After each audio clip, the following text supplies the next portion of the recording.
دوستو، بزرگوں، نوجوان ساتھیوں، السلام علیکم ورحمۃ اللہ وبرکاتہ۔ ساتھیوں، آج میں آپ کو ایک ایسا سچ دکھانے والا ہوں جس سے آپ بے خبر ہوگے۔ ساتھیوں، آج ہم بات کریں گے ہندوستان کی۔ ہندوستان کے اندر سب سے پہلے کون سے ولی آئے؟ تو اگر ہم سے معلوم کیا جاتا ہے تو ہماری لبوں پر سب سے پہلے نام جو آتا ہے وہ ہے خواجہ غریب نواز کا نام۔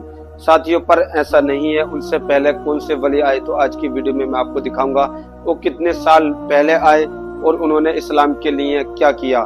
تو آج کی ویڈیو بہت ہی پیاری ہونے والی ہے۔ اس ویڈیو کو بالکل بھی اسکپ نہ کریں، لازمی لاسٹ تک ضرور دیکھیں۔ مفتی سلمان ازہری صاحب نے اس بیان کے اندر بہت اچھی باتیں بتائی ہیں۔ ان باتوں کو آپ کو کچھ سیکھنے کو ملے گا۔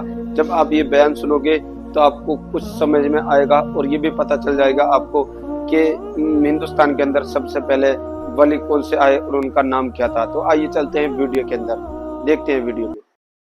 ہندوستان کی سرزمین پر ایک ولی کامل کی آپ کو میں تاریخ اگر بتاؤں، جو سرکار سیدنا غریب نواز رضی اللہ تعالیٰ عنہ سے بھی 200 سال پہلے اس ہندوستان کی سرزمین پر تشریف لائے اور اسلام کی خاطر لڑتے لڑتے شہید بھی ہو گئے، اور جن کا لقب سلطان الاولیاء ہے، سیدنا سالار مسعود غازی رحمۃ اللہ علیہ، ان کے متعلق یہ فرمایا گیا وہ سلطان الاولیاء ہیں۔ ہندوستان کے اولیاء اکرام کے بادشاہ کی حیثیت ہے۔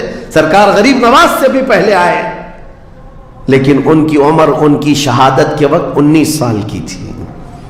صرف 19 سال کی عمر میں وہ مقام عظیم پا لیا۔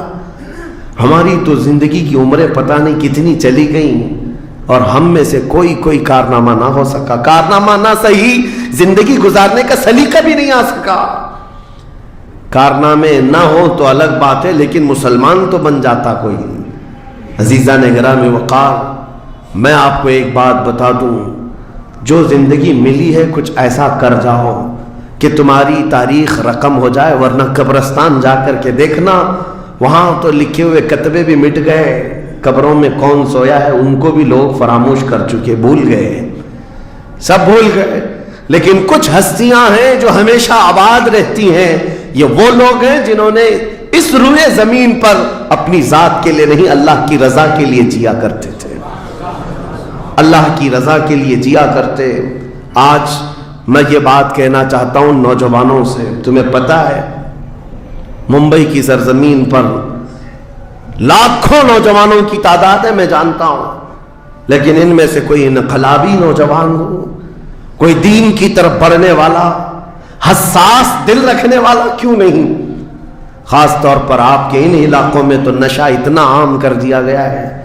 ہم دور دراز علاقوں سے سنتے ہیں کہ مسلمانوں کی میجورٹی والے علاقے، یہاں نشہ بکتا بھی ہے، کرتے بھی ہیں، رات بھر اسی میں پڑے رہتے ہیں۔ کس نے اس دنیا میں تمہیں ملوث کیا ہے؟ یہ وہ قوم ہے جو قیصر و کسریٰ کو گھٹنے پر لے آئی تھی۔ یہ وہ قوم ہے جس نے دریائے دجلہ میں گھوڑے دوڑا دیے تھے۔ یہ وہ قوم ہے جس نے افریقہ کی جنگلوں میں بھی اذانیں دی تھی۔ یہ وہ قوم ہے جس نے یورپ کے کلیساؤں میں کلمہ توحید کو بلند کیا تھا۔ لیکن آج اسی قوم کی حال یہ ہے کہ دنیا ہر گھڑی ہمارے اعمال کو نشانہ بنا کر کے ہمیں ڈیگریڈ کرتی جا رہی ہے۔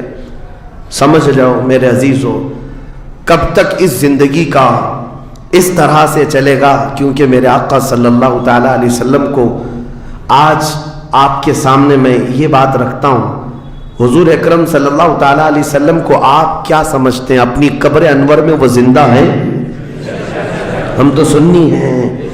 حضور اکرم صلی اللہ تعالیٰ علیہ وسلم اپنی قبر پاک میں زندہ ہیں، لیکن یہ بات بھی سمجھ کے چلو، حضور نے فرمایا ہر جمعرات کو میری پوری امت کے اعمال میرے پاس پیش کیے جاتے ہیں۔